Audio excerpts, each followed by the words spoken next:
오늘도 온라인으로 함께 예배하시는 모든 분들께 주님의 십자가와 부활을 향하신 아름다운 순례가 함께 하시기를 주님의 이름으로 축복합니다. 코로나19 바이러스로 인한 죽음의 공포가 전 세계를 덮고 있는데, 지난주에 받은 말 중에 아프리카에 있는 차드 공화국, 거기 문인인 무스타파 달렙이라는 사람이 쓴 글이 있습니다. 아무것도 아닌 그 하찮은 것에 의해서 인류가 흔들리고 사회의 변화가 일어난다는 것입니다. 보이지도 않은 그 작은 미생물이 나타나서 자기 자신의 법칙을 고집하면서 기존에 있어왔던 규칙들을 재배치시켰다고 고집했습니다. 강대국이 할 수 없는 전쟁을 멈추었고요, 기업이나 시위대가 하지 못한 일들을 그렇게 빨리 성취해냈고, 지구의 환경이 놀라보게 좋아진, 개선된 것을 우리는 금방 알게 되었고, 사람들을 집에 가두어서 오히려 그에게 시간을 선물해 주었고, 일보다는 가족의 가치가 더 귀한 것을 깨닫게 했다는 것입니다. 돈이나 기술 가지고 할 수 없는 생명과 사회적 평등이 우리에게 찾아와 있습니다. 사람들은 침묵 속에서 사람의 한계, 나약함, 또 연대성, 이런 단어들의 가치를 발견했다고 말합니다. 맨 마지막 부분에 이 전 세계가 하나같이 직면한 코로나 바이러스 상황에서 우리의 휴머니티, 인간됨이 무엇인지 질문해 봅시다. 집에 들어 앉아서 이 유행병이 주는 여러 가지를 묵상해보고 살아있는 우리 자신을 사랑하자라고 글을 맺고 있습니다. 종료주일에서 사랑의 고난주간을 올해 맞이하고 있습니다.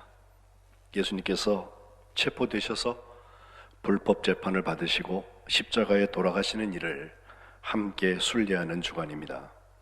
사순절 거룩한 순례의 정점입니다. 역사의 전과 후를 가르는 예수님의 십자가와 부활의 사건의 주간입니다. 사순절 시작부터 우리는 매일 저녁 신약 성경을 통독하여서 어제 저녁에 일독을 완독했습니다. 또한 묵상집인 사순절을 살면서를 통해서 로마서를 묵상하면서 지금 14장까지 와 있습니다. 이제 금주 고난주간에는 그 로마서 남은 마지막 부분 16장까지를 모두 묵상해서 완성하고, 또 고난주간 우리 기도회를 시작을 하여서 매일 온라인으로 요한복음에 기록되고 있는 고난주간과 사랑을 함께 기도하면서 묵상하려고 합니다. 꼭 시간을 여러분께서 스스로 정하셔서 하루에 한 번씩 이 복된 영적 순례를 함께 하시면 좋겠습니다. 오늘 요한복음이 기록한 7표적 중에서 마지막 표적인 죽은 나사로의 부활 사건을 다시 한번 보게 되는데, 이 나사로의 부활 사건 속에는 예수님의 십자가와 부활 사건이 그대로 녹아들어 있습니다. 지난 2주간 본 것에 연결해서 보면 장면이 3장면이죠. 첫 번째 장면은 베다니를 향해서 가기 전에 예루살렘에서 예수님께서 병들은 나사로가 죽었다는 것을 선언하시고 출발하는 장면입니다. 요한복음 11장 15절에 오히려 내가 거기 있지 아니한 것을 너희를 위해서 기뻐한다. 이는 너희가 믿게 하려 함이라 말씀하시면서 그러나 그에게로 가자, 주님께서 초청하셨습니다. 두 번째 장면은 지난주에 보았던 베다니 도착해서 그 마을의 어귀에서 일어났던 일인데, 마르다와 마리아의 반응이 달랐습니다. 예수님이 여기 계셨더라면 내 오라버니가 죽지 아니하였겠습니다 라고 21절과 32절에 말씀하고 있는데, 자기 오라버니가 죽은 사건에 대해서 마르다를 통하여서는 예수님께서 부활이요 생명이라는 선언을 하셨고 다시 살 것이라고 분명히 말씀하셨고, 마리아를 통하여서는 33절로 38절에 그녀의 울음과 그와 함께 슬퍼하는 사람들의 울음 속에서 예수님이 눈물을 흘리셨다고 하는 기사를 우리가 접하게 됩니다.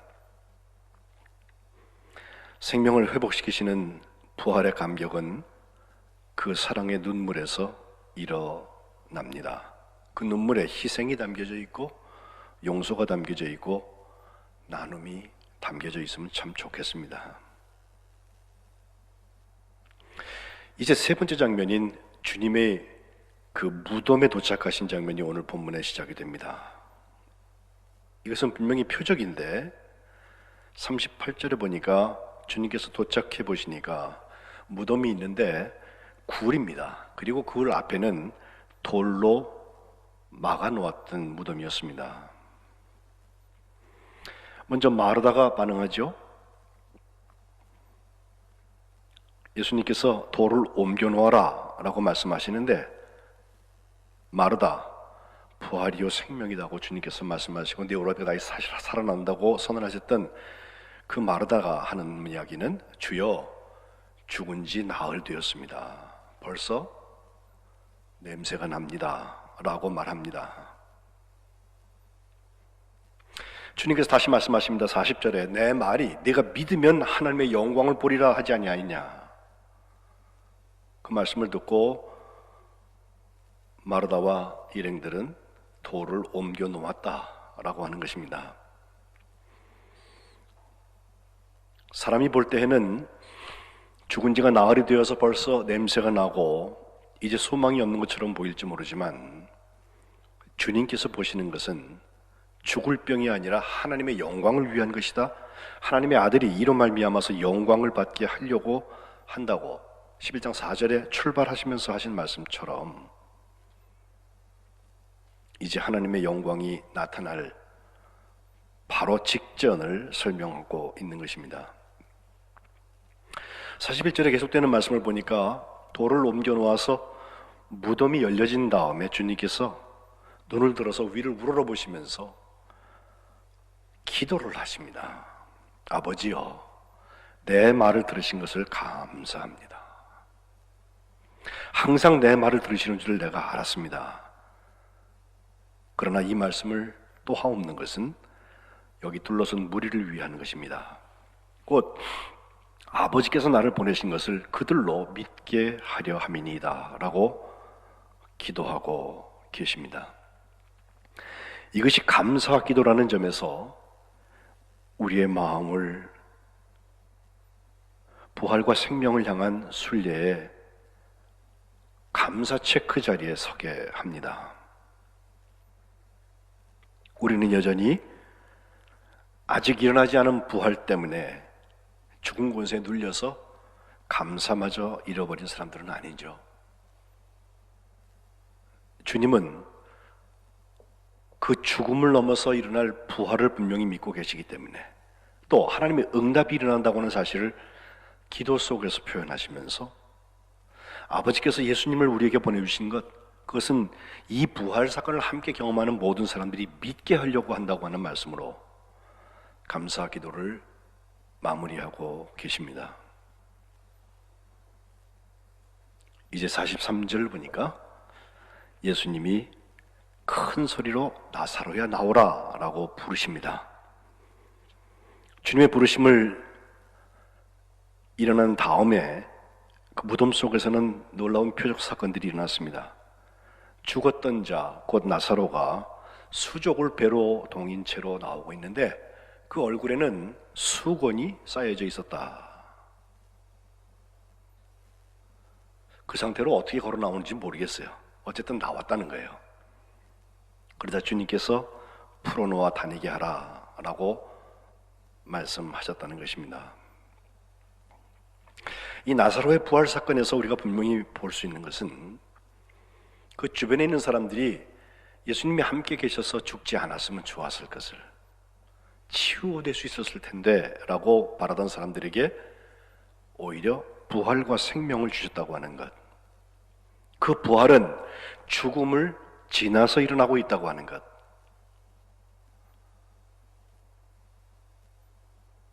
누가 죽고 누가 살아나는지 가만 보세요. 누가 무덤에서 나오고 누구는 무덤을 향하여서 가고 있습니까? 죽었던 나사로는 죽었다가 다시 살아나는데 이제 예수님은 곧 이어서 있을 저 십자가의 죽음을 향하여서 가십니다. 나사로는 죽음에서 해방되고 예수님은 죽음을 향하여 십자가 순례를 본격적으로 시작하신 것입니다. 그러면서 우리에게 주신 말씀이 풀어놓아 다니게 하라. 예수님의 십자가가 정말 사랑이라면, 그래서 예수님의 희생과 용서와 나눔이 거기 담겼다면 우리는 우리에게 묶여져 있던 그 사랑을 풀어놓아 다니게 해야 할 것입니다. 우리의 희생이 풀어놓아 다니게 해야 할 것입니다. 우리의 용서가 풀어놓아 다니게 해야 할 것입니다. 우리의 나눔이 풀어놓아 다니게 해야 할 것입니다. 나사로의 부활 사건을 가장 드라마틱하게 썼던 작품이 하나 있죠. 러시아의 문인인 피오도르 미하일로비치 도스토옙스키죠. 1821년부터 1881년까지 60년을 살았는데 참 이분의 삶이 굉장히 드라마틱해요. 사회주의를 신봉하는 식자층의 모임에서 황제를 좀 비꼬고 비아냥하는 그 문서, 불온 문서로 보았는데 그것을 낭독했다는 죄로 정치범이 되어져서 1849년 그가 28살 되었을 때 당국에 의해서 체포가 됩니다. 그해 말에 그에게 형이 주어진 총살형이 이제 진행이 되는 그 장면에 집행하기 직전에 형 집행이 중지가 되고 저 시베리아로 유배를 가게 되죠. 그래서 그가 옴스크 감옥에서 1854년까지 4년 동안 수용 생활을 하게 되는데 그 수용 생활 속에는 모든 책을 볼 수 없고 다만 성경만 읽을 수 있었다는 점에서 그는 거기서 성경을 아주 껍데기가 닳도록 그렇게 열심히 읽고 묵상하는 시간을 가졌습니다. 그러면서 그 전까지 그는 무신론적이고 대단히 사회주의적인 혁명가를 꿈꿨던 자리에서부터 그의 생각이 세례를 받습니다. 가까스로 1859년이 되어서 그가 페테르부르크까지 귀환하여서 다시 문학작품을 쓰기 시작했을 때 그는 1866년 바로 죄와 벌이라는 정말 불후의 명작을 우리에게 남겨주었습니다. 스토리를 아시지만 한 번 더 제가 말씀을 드리면 거기 주인공은 라스콜리니코프라고 하는 사람인데 그는 젊은 학생이었다가 학교를 중단한 사람이었습니다. 그의 문제는 사실 가난에 찌들었다는 것이죠. 그의 이름 라스콜리니코프라는 라스콜이라는 말이 러시아에 있는 단절 혹은 분리, 분열 이런 것을 의미한다고 합니다. 어찌 보면 그는 가난 때문에 정신적으로도 세상과 단절되고 격리된 삶을 살고 있었던 것 같습니다. 뭐 작중의 묘사로 보면 그는 키도 크고 잘생기고 조금 말랐지만 다부진 체격을 가지고 있고 빛나는 검은 눈, 짙은 갈색 머리카락을 가진 23살 난 청년으로 나타나고 있습니다. 그는 법학을 공부했지만 너무 가난해서 학업을 마치지 못하고 휴학 중인데 그의 삶에 찾아온 생각 하나가 그의 삶을 전혀 다른 방향으로 끌고 갑니다. 그가 거주하는 그 가난한 지역에 조그만 전당포가 하나 있었죠. 거기 전당포 주인이 알료나라는 노파인데 아주 인색하기로 악명이 높아요. 정말 가난한 사람들이 급전이 필요해서 오는데 그 자질구레한 물건을 가지고 오면 푼돈을 지어주면서도 아주 이자를 많이 매기고 원금 상환이 단 하루만 늦어져도 저당물은 다 처분해버리면서 막대한 이익을 챙겼던 그런 할머니였습니다. 어찌나 인색한 사람이었는지 자기 하인을 쓰는 돈이 아까워서 지적 장애를 앓고 있는 자기 여동생을 마치 노예처럼 부려먹었다고 도스토옙스키가 얘기합니다.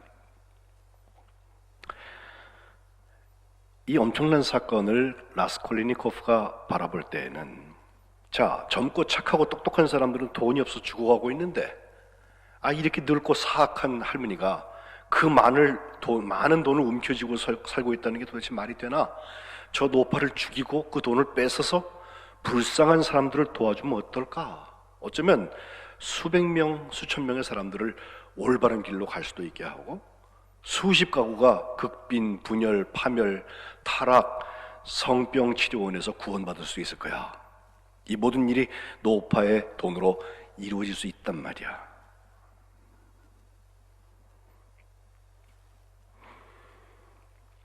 솔로몬이나 마호메트나 나폴레옹 같은 초인들, 범인이 아니라 비범한 초인들에 대한 생각을 갖게 되면서 이 사고를 실험하게 됩니다.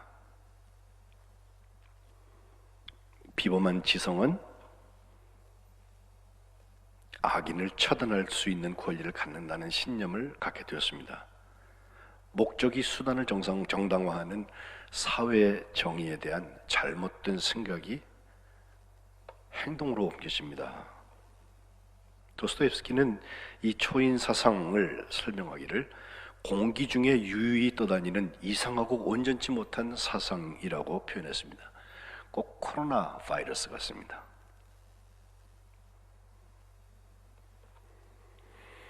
라스콜리니코프는 알료냐를 도끼로 쳐서 살인하게 됐고, 하필 그 시간에 그 집에 들어온 여동생, 노파의 여동생인 리자베타까지 함께 살인하게 됩니다. 이제 악을 처단했으니 그에게 평강이 찾아와야 할 텐데,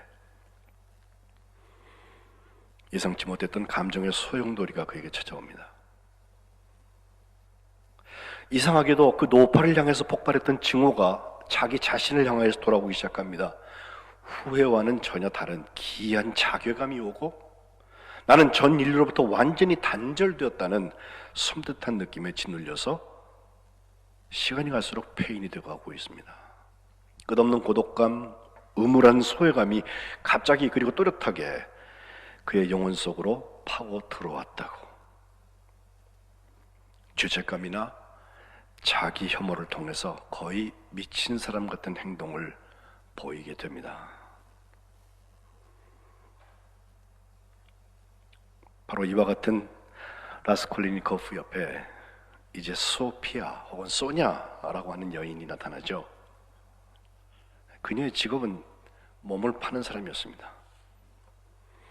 매춘을 하면서도 가족과 떨어져 살고 있으면서도 가족을 위하여서 돈을 벌어서 보내고 있으며, 무엇보다도 신앙심이 깊은 러시아 종교의 신자의 전형적인 모습인데, 이 라스콜리니코프를 우연히 알게 된 다음에 그가 그 전당포 노인과 그녀의 여동생인 리자베타를 살해했다는 말을 고백하게 될 때 그녀는 담대하게 이렇게 말합니다. 일어나세요. 지금 즉시 나가서 내 거리에 서서 먼저 당신이 더럽힌 대지, 땅에 절을 하고 입을 맞추세요. 그 다음 온 세상을 향해서 절을 하고 소리를 내어 모든 사람에게 말하세요. 내가 죽였습니다. 라고. 그러면 하나님께서 또다시 당신에게 생명을 보내주실 거예요. 라스콜리니코프가 소냐의 말대로 공원에서 땅에 입을 맞춘 다음 내가 죽였다고 고백하는 순간, 그 가슴 속에 묵은 것이 사라지는 듯한 홀가분한 기분을 느꼈다고 말합니다. 경찰서에 가서 자수하고 2급 살인죄로 8년 동안 시베리아 유배형을 받게 됩니다. 그런데 이 일이 일어나는 과정에 라스콜리니코프가 소냐에게 읽어달라고 부탁했던 성경 말씀이 바로 나사로 이야기입니다.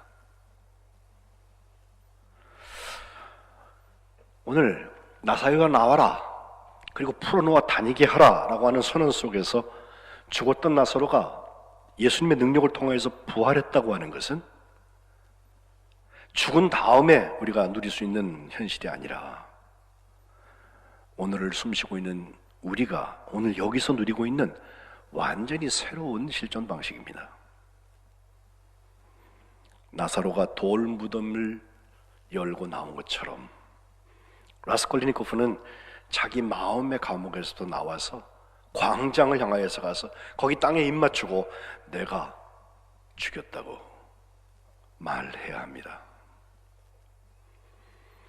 나사로가 죽은 지 나흘째 부활한 것처럼 소냐는 라스콜리니코프에게 그가 살인을 한 지 나흘 만에 이 구절 말씀을 읽어 주었습니다.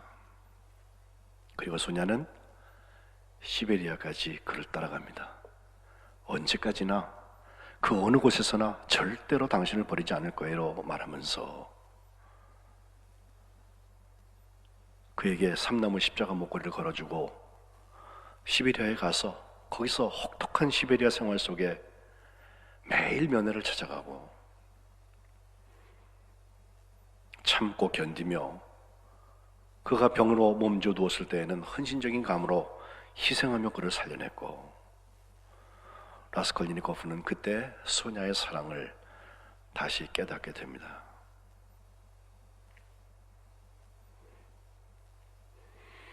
도스토옙스키가 제기하고 있는 가장 근원적인 질문 하나를 저는 봅니다. 과연 정의가 뭐냐? 직접적으로 묻지는 않지만 세상에 가장 옳은 게 뭐냐? 우리는 죄를 벌하고 또 뭔가 있는 것을 분배해 줄 수 있으면 그것이 정의 실현에 충분한 것이다 라고 생각할지 모르겠어요. 물론 그것이 한 부분은 됩니다. 우리가 의분을 가지고 이렇게 사는 것이 옳다고 소리를 지르는 것으로 정의의 한 문을 열었다고 생각할 수 있어요. 맞습니다. 그러나 그것이 정의는 아닙니다. 도스토옙스키와 함께 생각하는 것은 소냐의 헌신과 소냐의 희생 그리고 소냐의 나눔을 통하여서 이루어지는 하나님의 사랑에 비추는 자리입니다. 이것이 풀어놓아 다녀지는 곳에 부활이 시작됩니다.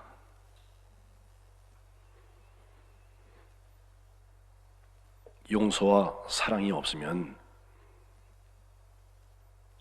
정의가 이루어지지 않습니다.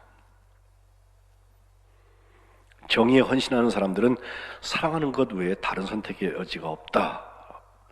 개인적으로 아무리 엄청난 대가를 치러야 한다 하더라도 사랑을 통하여서 정의가 일어난다고 프랑스 철학자 시몬 베이유가 지적하고 있습니다.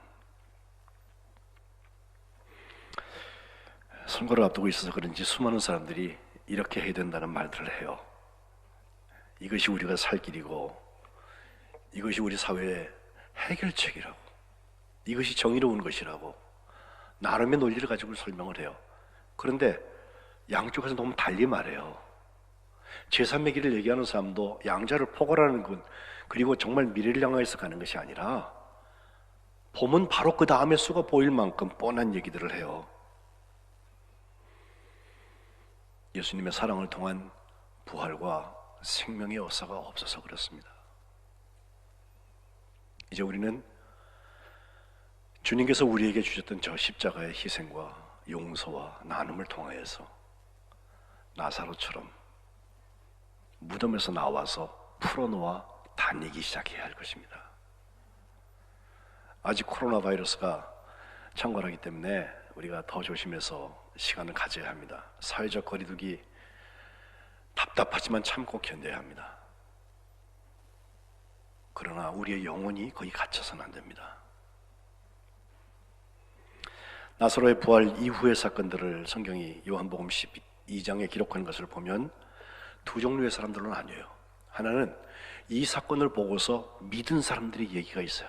45절에 마리아에게 와서 예수께서 하신 일을 본 많은 유대인이 그를 믿었다, 예수님을 믿었다라고 되어 있어요. 12장 연결되는 말씀에 보면 나사로도 마리아가 향유를 부어서 예수님의 장사를 준비할 때 예수님과 함께 앉은 자 중에 있었다.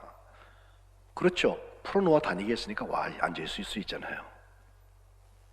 그냥 앉아있었던 것이 아니라 12장 9절에 보면 예수께서 여기 계신 줄 알고 유대인의 큰 무리가 왔는데 이것은 예수님만 보기 위한 것이 아니라 죽은 자 가운데서 살리신 그 나사로도 보려고 왔다고 그랬어요. 또 11절에는 그 나사로 때문에 많은 유대인이 가서 예수님을 믿었다고 그랬어요. 그리고 그 나사로는 10절에 대제사장들이 나사로까지 죽이려고 모였다는 말씀을 보면 예수님과 함께 십자가를 지기 시작한 것입니다.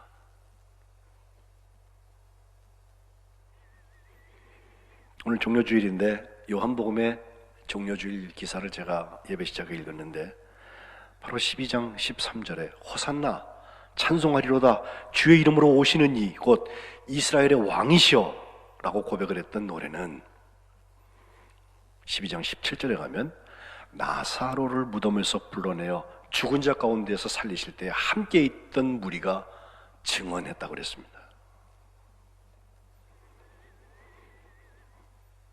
그래서 무리가 예수를 만들고 맞은 것은 이 표적 행하신 것을 들었기 때문이다. 우리가 앞서 십자가 지고 실천하고 있는 그 예수님의 사랑과 그 사랑에 대한 이야기가 들려지지 않으면 아무런 일도 일어나지 않습니다. 그러나 다른 한편 바리새인들의 공회에 알린 사람들이 있었습니다. 11장 46절에 가면 바리새인들한테 가서 알려서 거기에 공회가 모여지게 되는데 거기 그들의 주제는 그거예요. 예수라는 사람이 많은 표적을 행하니 이제 우리가 어떻게 해야 되겠느냐, 대책회의를 여는 것입니다. 48절, 만일 그냥 놔두면 모든 사람이 그를 믿을 거야. 그리고 그를 믿은 것 때문에 로마인들이 와서 우리 땅과 우리 민족을 빼앗아갈 것이야 라고 걱정하고 있습니다. 저 정도 인기, 죽은 사람까지 살리는 일, 저 정도 영향력이라면 로마 제국에 맞서는 반란이 일어날 수 있을 것 같아. 반란을 제압하려고 로마군이 와서 우리 땅과 우리 민족을 죽이게 될 것이야 라고 합리적인 추측을 할 수 있어요.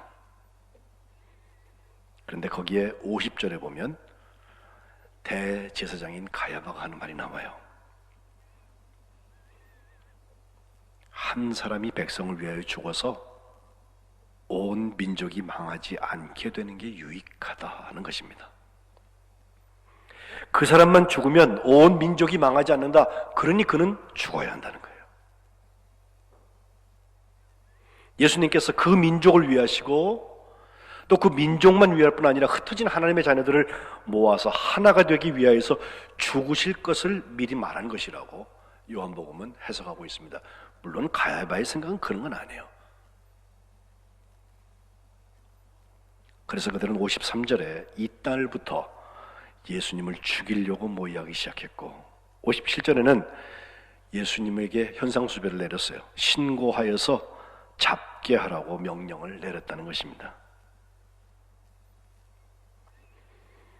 예수님 때문에 부활을 먼저 경험한 사람들, 하나님의 사랑의 현장들입니다. 그러나 그 예수님을 십자가에 못 박아야 되는 사람들도 여전히 있습니다.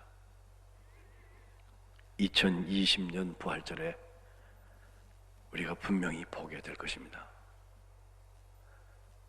우리의 희생과 우리의 용서와 우리의 나눔은 어디까지 와 있습니까?